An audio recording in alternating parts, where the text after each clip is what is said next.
Jen, my dear. Yes. Will you please be our Tin Man? Yes. Zach. Yeah. You are always been a smart one, so I think you need to be our Scarecrow. If I only had a brain. True to form. Dana. Yeah, you're the wizard. Of course.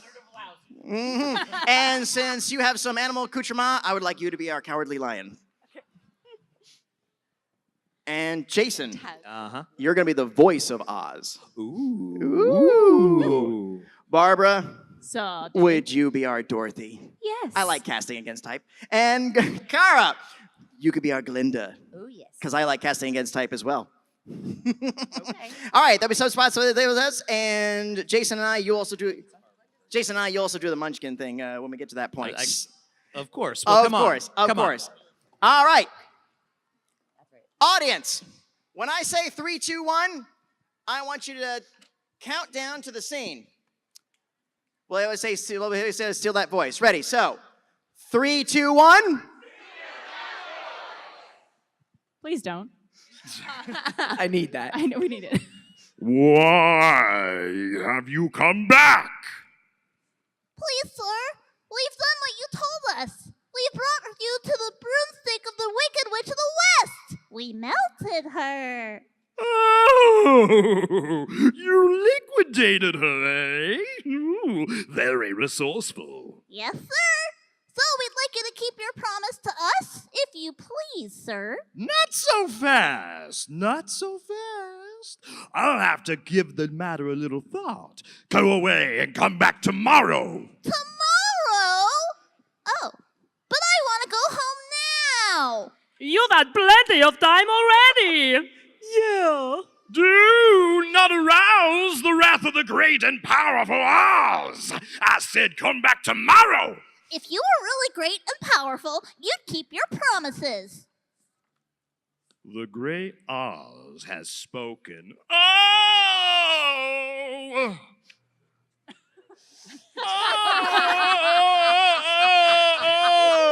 Whoa there. I pay no attention to that man behind the curtain. The great Oz has spoken.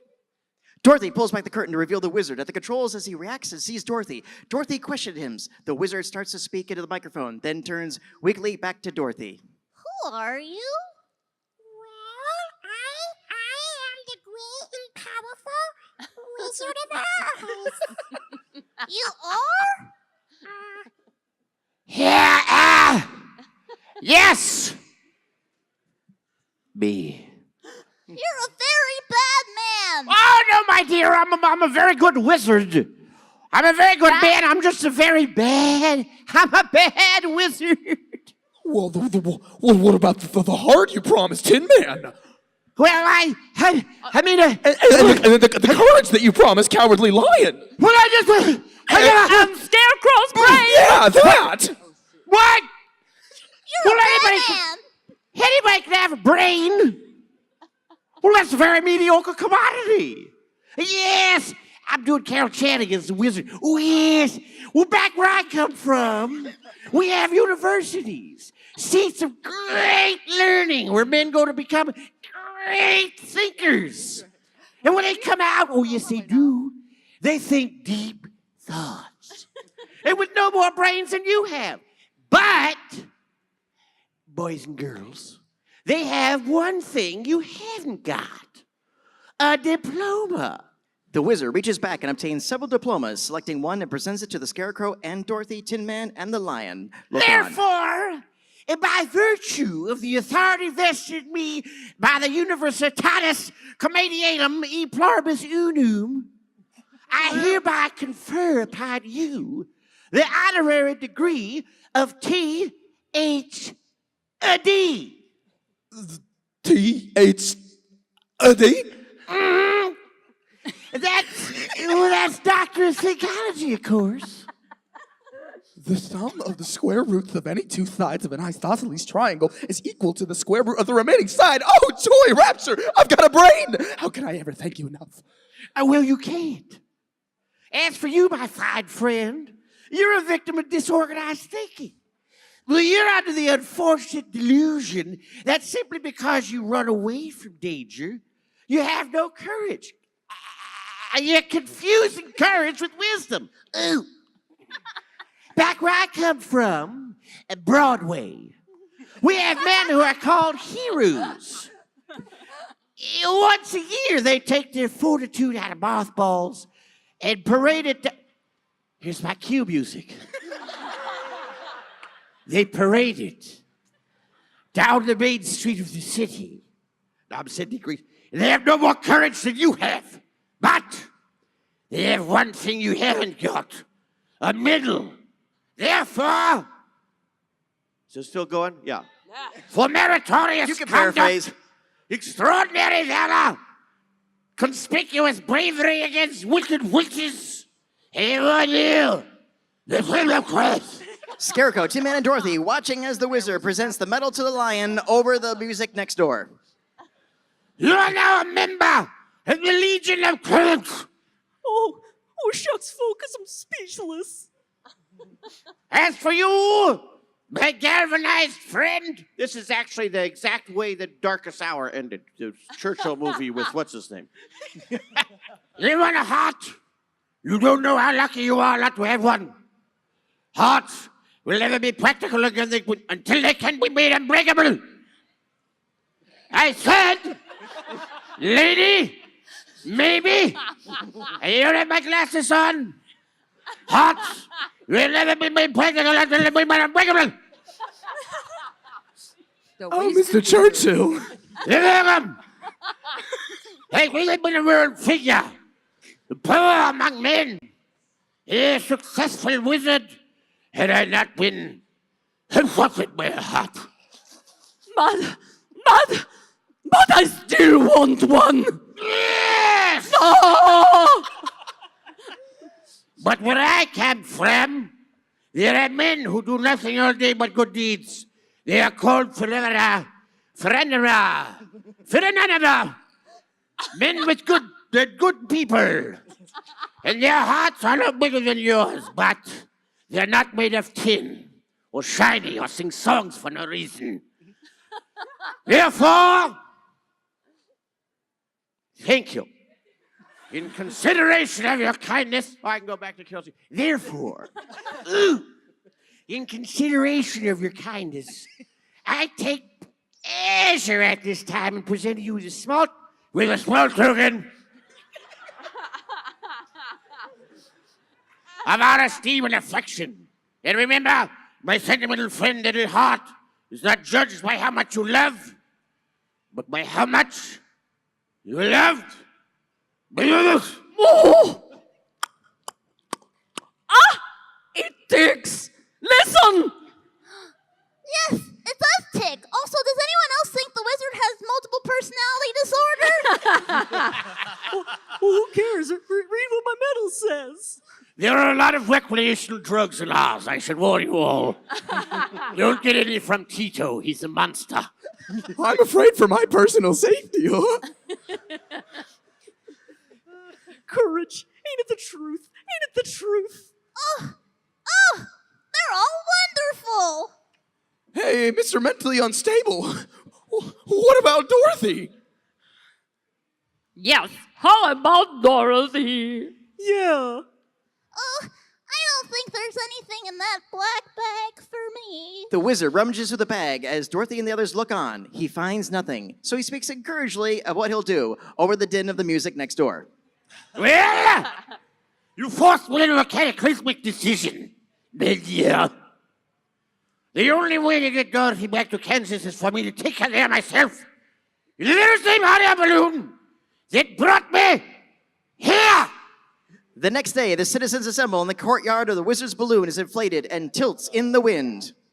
And I hereby decree that until what time, if any, that I return, the Scarecrow, by virtue of his highly superior ranks, shall rule in my stead. And, goodbye. Viva victory. W for wizard, O for us. Toto sees a cat and leaps right out of Dorothy's arms to dash out of it, proving that at the beginning of the movie, Elmira Gulch was right all along about Toto. Where's Toto? The balloon leaves. Come back! Oh, don't go without me. I'll be right back. Oh no, the balloon is going up! The wizard rises slowly in the basket of the balloon as the Oz people watch. Scarecrow and Tin Man try to hold the balloon down. Dorothy runs up to the platform. The lion following. She yells to the wizard. He shouts back. The Oz people wave goodbye as the balloon exits into the sky. Come back! Don't go without me. Please come back. Well, if one more than two of these idiots had held onto the ropes, that would be an issue now, wouldn't it? I can't come back. You gave me brains, not muscles. Remember these words, the Aussians are all fools. They eat. Sir! They eat people. Every time you say Leave something, when you can. every time you say something, you just spit in my face. I hate it. I hate it myself. My face hasn't been dry in 20 years. As two members of the Lollipop Guild wave I goodbye. forgot my CPAP. Goodbye, bye. We are little men wearing our little man pants. We are little men wearing our little man dance. I have no idea what just happened. Oh, I'll never get home now. Stay with us then, Dorothy. We all love you. We don't want you to go. Oh, that's very kind of you, but this could never be like Kansas or Kentucky. Annie Ann must have stopped wondering what happened to me by now. Oh, Scarecrow, what am I gonna do? Oh, look! Here's a surprisingly sparkly person that can help you. Glenda the Good dispense via her magic soap bubble, joyous that with the witches of the East and West now dead, when the wizard departed, she is now the supreme pink power in all of Oz, and she has plans. Oh, will you help me, pretty lady? Can you help me? You don't need. Is my mic? There we go. You don't need to be helped any longer. You've always had the power to go back to Kansas or Kentucky. All right, I know this next line's not part of the movie, but this is what's written in the book. I have? You bitch! A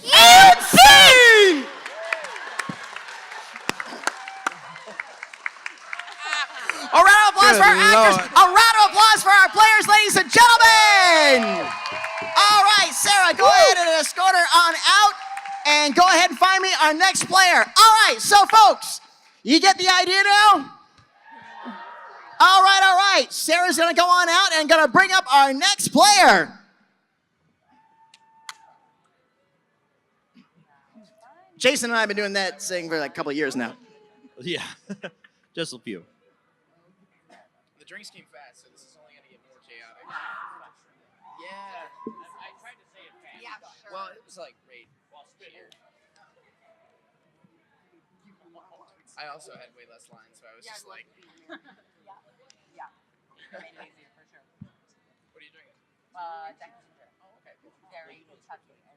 He's walking. All up right, who we got? slowly. Oh, hey, all right. Hey, what's up, dude? What's your name? John. John. All right, John. Everybody say hello to John.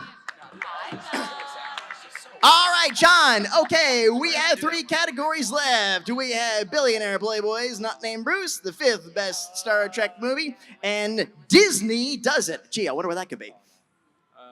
5th best Star Trek movie. Oh boy, we're gonna get better out here. Slide number 3, the 5th best Star Trek movie, Galaxy Quest. I've never seen Galaxy Quest. Don't worry, you'll wing it. Yeah, boo me all the way home. Hey, some of you probably have not seen Steven Universe, so back off, it's all good. Welcome. Long time no see. Very long. Hi, Barbara. Hi, Kara. Hi, Jason. All right, let me pull out my notes here. I had to shift this through. All right, our characters for this.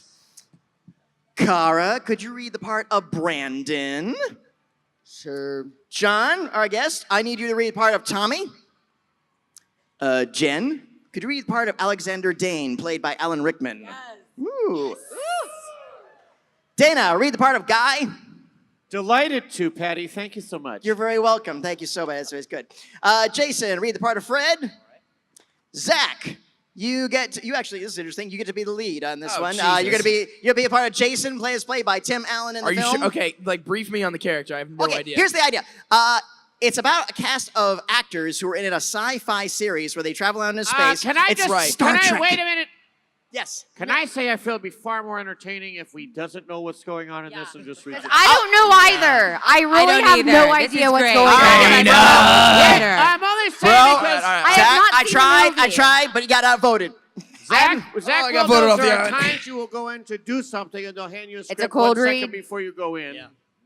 But it's supposed to We're be doing a a cold surprise. We're doing I a cold mean, read. I have the movie I don't know it memorized, either. but- You haven't seen this either? No. All right, cancel the panel. Let's go I watch haven't either. Galaxy I know, Quest. three of us. Yeah. Listen, we'll be back in 90 minutes. Just everybody stay where you are. Don't trade seats. Kara, you're also gonna be. Everybody's gonna be duality on this. You're gonna also play the part of the young boy. Jen, you're gonna play a part of listed as the girl. Barbara, you're gonna play the part of Gwen, made famous by Sigourney Weaver. I will do scene descriptions. I'll play the part of Alien. Oh my, Sarah! Sarah, where's my intern at? Sarah? Okay, Sarah, I need another actor from the audience. Go ahead and find me one more person.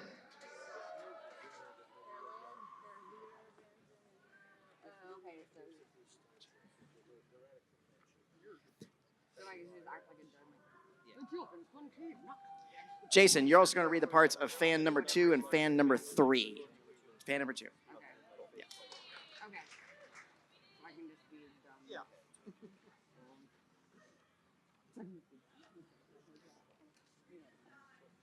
Bonus player, bonus player, bonus player.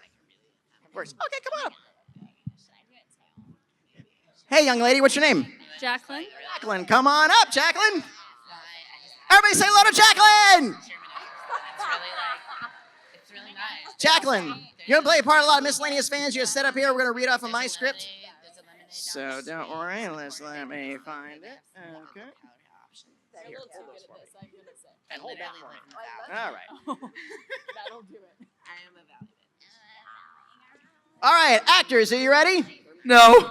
Yeah, I know. This is gonna be an awesome train wreck. isn't it? Patty, I just wanted to say something real quick because Yes, Dana. Jonathan looks like a deer in the headlights right now. He looks like the weight of the world is upon him. He's thinking, why did I ever put my hand up? I have no idea what I'm He doing. hasn't looked at the script once, though. That's the thing that's interesting. He hasn't looked at any of his slides. He's like, I want to be on the Zach track. I don't want to know anything that's going on. I want to know what my lines are. I think you zoned out for a minute. He went like this, and it just went like black doll eyes for just a minute. And he's like, oh, shit, there's people here. I'm not in my room. I'm not in my my panic room. The beauty of being a voice actor, though, is that we can all be garbage at memorizing lines, and we still, have jobs and stuff. So at least I have in my case. Well, speak for yourself. Okay. All right? I don't want to speak for the group. I don't want to bring it up. I've been fired a lot.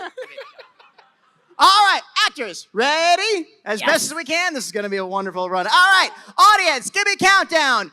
3, 2, 1. Steal it. We move the fans as they enter the bustling convention floor, making their way past the numerous attendees dressed as their favorite Galaxy Quest characters. They pass to elaborately costumed alien fans talking. Yeah, I used to be Gak Norvang, but I got a rash for the chest pads, so now I'm like Zach Nod from episode 5, which is fine, except for the transducer pinches when I sit down. They pass by particularly earnest fans at the vendor's booth, also costumed as the 5 Galaxy Quest leads. Their leader, Brandon, inspects a seller's model of the Defender contemptuously. The tail fin is concave, not convex. The proton reactor is where the influx thermistor should be. And my God, is this tester's blue-green number 6 on the hull? This is a complete abortion.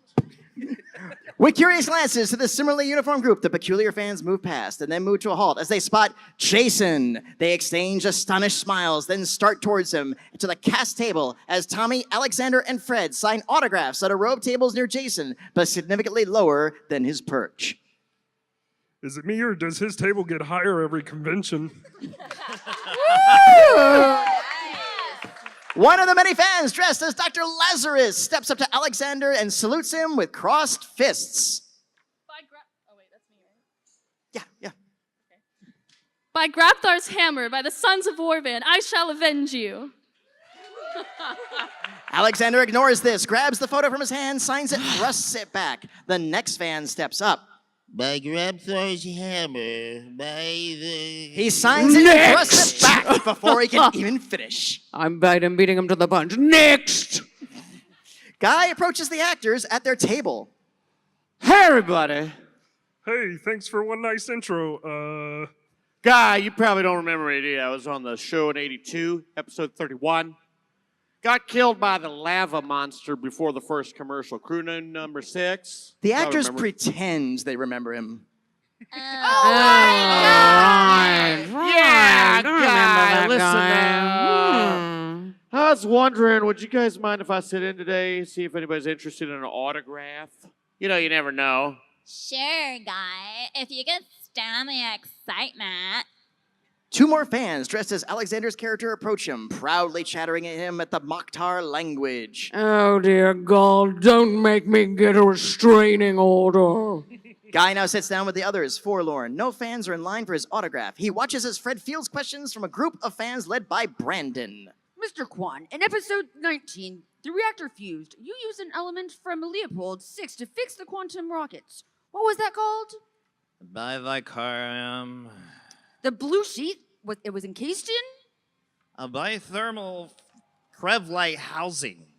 Brandon makes a note, thanks him, and exits with his group. How do you remember this stuff? Oh, I'd make it up. Use lots of K's and V's. A dubious male fan moves up to Gwen, hands her a picture to sign. I'm a big fan, Ms. DeMarco. Gwen looks at the photo, shocked that it is an amateurishly faked nude photo of her. This was long before Photoshop, so somebody had to do this by hand. You really expect me to sign a naked picture of myself? Gwen holds up the photo, examining it more closely, and without thinking, looks down and compares her own bosom to the exaggerated one in the photo. Oh my, this isn't even my body. Ew. Yeah, normally with fakes, it's like, recycling bin, but this one's really, really good. Oh, could you not write over the tits? Thanks, yeah, that. A fan finally approaches Guy, who looks up eagerly. The fan looks at him quizzically, trying to place him. Episode 12. Killed by the lava monster. Mwah.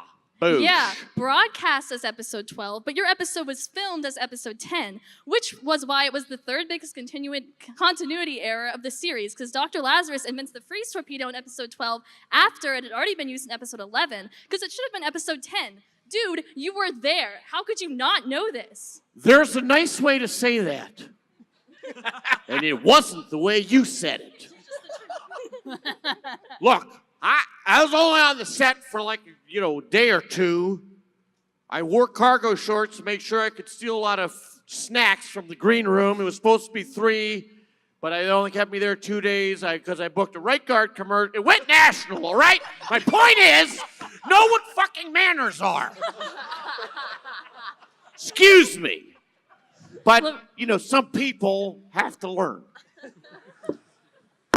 Laredo, could I get an autograph? Guy is dejected but tries to hide it. Gwen gives him a comforting look, then looks across at Jason, talking dramatically to a group of fans. A young boy watches wide-eyed. On one hand, if I moved an inch, the beast would have killed me. On the other hand, my crew is in danger. How do you do what you do? Without a crew, I'm not a commander. He pulls down on the kid's cap. And we all know what happened to that beast on Enoch 7. The fans all make happy, geeky, we sure do noises. Oh! Gwen shakes her head in resigned bemusement. Oh my god, can I just say, you sound so sexy. You gotta admit, they do love him. Almost as much as he loves himself. They watch as Jason fields another question from a fan. Oh, I'm glad you asked. To me, the most important qualities of a galaxy explorer are loyalty, The camera center, no matter whose shot you're blocking. Leadership. To make sure craft service keeps those little butter cookies and plenty of them. And determination.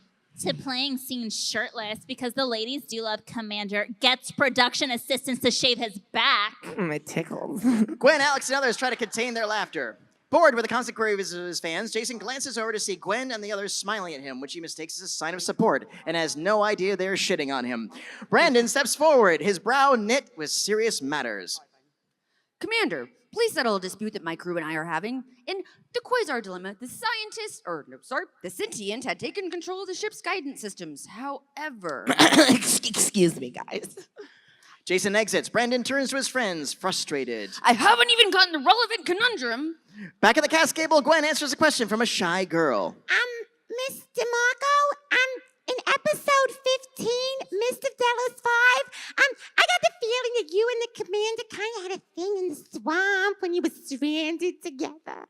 You know, it was a little, a little dirty. I mean, did you?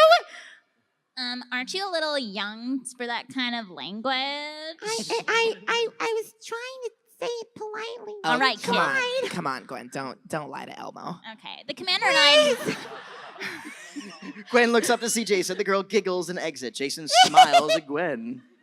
What? You smiled at me. Oh my God, grow up. Rolling her eyes, Gwen rises and walks off. Undaunted, Jason follows, but runs into 5 aliens. Their leader, Mathazar, bows and respectively, and then follows along with Jason pursues Gwen. He speaks with a bizarre, unplacable accent. Commander, I must speak to you. It is a matter of supreme importance. We are the Themians from the Quadra Nebula. We require your help and beseech you come back with us. Back to our ship. We have a great many flies in the bells. Right. If this is about the thing tomorrow, you can hammer out the details with my agent, but I have to make sure a limo from my house, I get the limo from my house because they jammed me into a Toyota the last thing I did one of these, and it really hurt my back, and I was just not about it. I put that in my rider every single time, and you people always manage to mess it up. Okay. I need to call Supercon. This is ridiculous. They cast me as the lead in a script that I don't know. They didn't give me the limo from the hotel, and I'm really upset about it. So why don't you get out of my face, okay? It's getting too meta for me. He's crying. There's a wall right there, and I just broke it. I'm gonna go listen to the band. Jason catches up to Gwen. He spins her around dramatically. Crewman Madison, I'm sorry. Whatever I do next, I have no control over. It's the mist, this strange planet. It's filling my head with such thoughts. He leans in for a tortured kiss. Some fans gather, delighted by the impromptu show, but Gwen steps aside. It was cute when I didn't know you. And scene! A round of applause for our players, ladies and gentlemen! Oh, good job, good job, good job. Thank you so much, thank you so much. Sarah, Kara, where's my intern? Hold on, Ursula, you want to walk him off safely? Whoops, all right. All right, folks, that is all the time we got for this segment. Okay, did y'all have fun with this? All right, one more round of applause for all of our contestants. And a big round of applause for our actors. Okay, let's do this real quick. Guys, start with you. Dana, what's going on that you want us all to know, and what social media outlets should we follow you on if we don't already? I did a bus ad in Omaha, Nebraska. Oh my God, you're that guy? Print only. I'm the guy sneaking on the bus from the back door instead of going in the front door paying for the fare. Oh. You can there's a show on Netflix called Paradise PD that just got picked up for season 2 and 3. Woo! No, please don't sound too excited about it. There's some movie we did that's coming out. I don't know. It doesn't matter. No one cares. It doesn't matter. We care. It also doesn't matter. You're good at Googling. Just Google stuff, and you can Google it yourself. Well, hello, In a nurturing, caring way, I meant that, by the way. Not. Aw. I'm Kara Eberle. You can follow me on Twitter anywhere at Kara for Texas, which is TX, and I am known for voicing Weiss and Ruby. And I'm really nervous, so thank you guys for accepting me for this tonight. I'm Jason. You can see me hosting some panels this week. If you guys are interested in getting into the voiceover industry, like from the ground and making your own home studio, I have a panel tomorrow at 6 o'clock. And I also have an animated series on Amazon Prime through DreamWorks. It's called Kip Von Creepy Pizza Delivery Boy. My name is Barbara Dunkelman. I'm Dana's fluffer. But to be fair, we have a very loveless relationship. Yeah, We're just there. Simply platonic. We're nothing both else. just going through the motions. By the way, I'm doing a payoff. If anybody wants to know how to be on a print-only bus ad, I have a Yes, I it's have my a thing dream. tomorrow. My dream. Please. We'll talk about it. I did the fluffer work on that as well. But you could find me on all the social medias at B Dunkelman. I'm also on Ruby with Kara. And then you could find me all over Rooster Teeth's channel as well. If you go to roosterteeth.com, we got a ton of cool shows, animated shows, podcasts, comedy stuff, et cetera, et cetera. So come check us out. Hi, I'm Zach Callison. Thank you. I see there's a lot of fans of my work out there. I once did a commercial for the LA Department of Water and Power. I'm a hall monitor for Louisville SuperCon. And I launder Dana Snyder's money. That is very true. And just for the record, in case any of you nitwits are thinking otherwise, I've made over $7 million over that bus-only print ad in Omaha, Nebraska. And I is amongst manage the an best. LLC I've for had him. several money launderers, but I can tell you this right now. If I don't know how many criminals are in the audience, I'm assuming at least 50%. If Zach is anyone the in the guy- audience is from the IRS, please. He's got that don't. blue mesh bag. He's thrown it. He's very good at laundering money. Thank you, Dana. He That's the also first time sings you've ever like an complimented angel, me in in case anybody- 17 years of working for you. I also do a show called Steven Universe. Among other things, I'm on an Amazon show called Just Add Magic, and I put out an album in August called A Picture Perfect Hollywood Heartbreak. Thank you for the 7 people that listened to it. And I am Jen Cohn, and this is my first ever Steal That Voice. So thank you all. Thank you all. Awesome job. So you too? You sound like a pro. No way. You were awesome. Thank you. So Um, yeah, but you were I- crazy enough to want to do this. Dude, I really did. I love it. This is so, I am the voice of a number of really frightening arthritis drugs, and I had really scary ones. Wait a minute. Sorry. Can you do one? You don't have to say the name of it. Can you give us a fake version of it? Like, Wait. Rhymes with. I'm trying to think. No, I can't. I can't. not the name, Side effects but you know. include. Wait. Side effects are blindness, dry mouth, blah blah blah. Wait. Heart, Yeah. broken limbs breaking, stool softening effect, and what else? We'll keep And going. death. Money And laundering. death. Yeah, some of that. I also work for the IRS, so these men are in major trouble. Run for your lives. Right. Good. And when I'm not working for the IRS or doing arthritis drug ads, I'm the voice of Farah in Overwatch. Thank you. And you can find me on Twitter at Hey It's Jen Cohn and on Instagram at Fashion Dilettante. Thank you. As a I'm gonna Farah get man, I'm the- very I'm gonna- excited right now. I'm going to get the biggest applause right now. Here's all the login and password information for my Netflix account. DanaSnyder@gmail.com. Password, love2party72. Not 69? No. 72. That was taken. Ah, By Zach Allison, ladies and gentlemen. Yeah, My I money already have a launderer is like, profile don't on there. do It's that. very sweet. That's the first one the IRS look for. They assume every password is love2party69. You do 72, you're going to throw them off. Sometimes we put 420 instead of 69. That's right. I don't understand the reference. By the way, we did it's the weed number. This would be a good way to end this because they're filing in right now. If everyone looks to your left, just start humming this. Oh-ee-oh. Oh-ee-oh. Oh-ee-oh. The poor costume contest entrants are parading down. You'll sing this for the next 5 minutes. Some of them will be into it. Some of them will hate you for doing it. But all of them will remember it. That's the thing. That's the important thing. Or hi-ho. Yeah. It's up your window. A legend will be made tonight on this very stage. One of them. And that's that, the last guy. and that Louisville SuperCon was this edition of Steal That Voice. We